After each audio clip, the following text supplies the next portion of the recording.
ายดีบ่มีพี่น้องกับผมเฮาเนาะกินข้าวแบบสบายมื้อนี้พี่น้องฟ้าไปเฮ็ดเวียกมาพี่น้องสมสมปลาสมปลาหน่อยออมหมู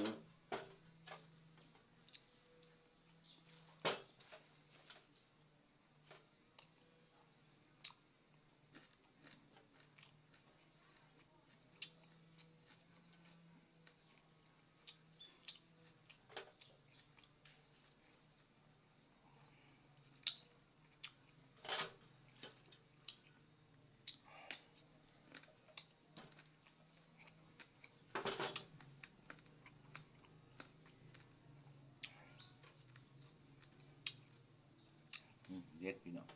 รสชาติ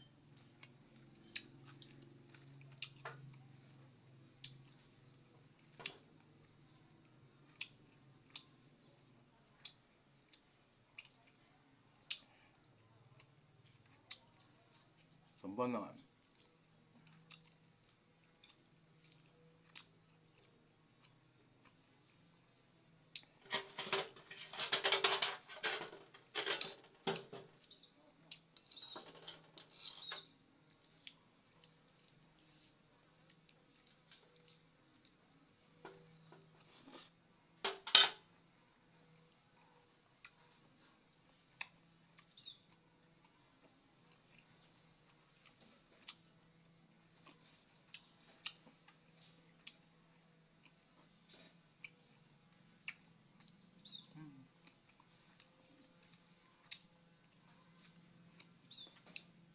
แม่งมือก็ได้อะพี่น้อง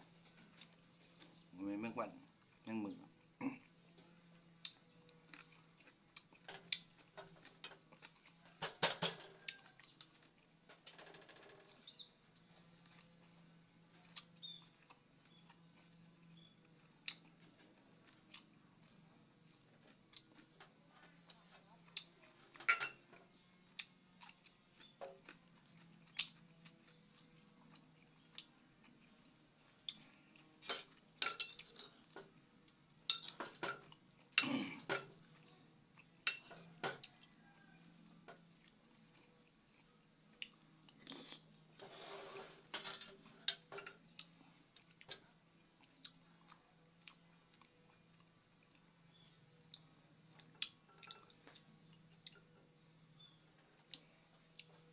กินข้าวพร้อมกันนะพี่น้องเด้อ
แซ่บพี่น้อง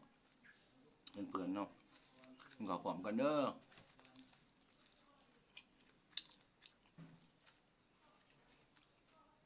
โอ้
ออมหมู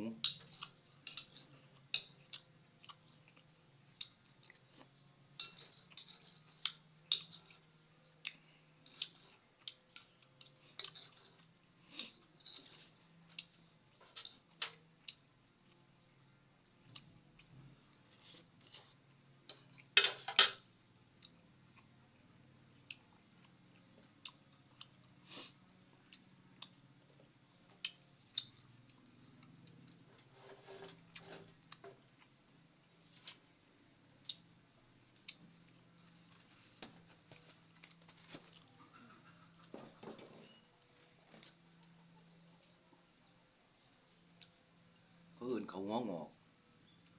แถวบ้านข่อยเขาเอื่นเขางองอก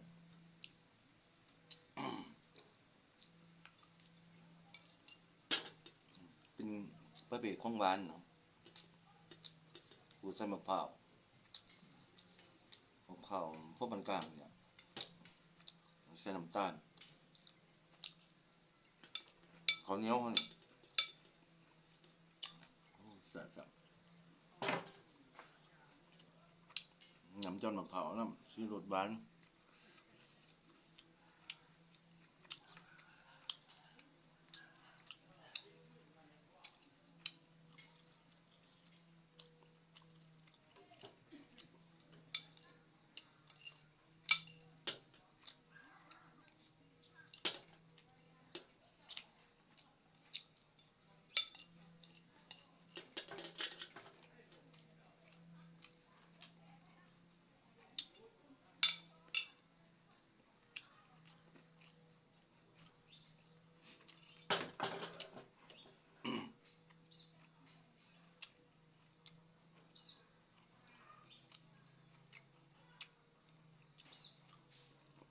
จากกันเพียงนี้เด้อพี่น้องเด้อเรื่องกดได้กดแชร์โอกาสใหม่ๆมาพบกันอีกสบายดีพี่น้อง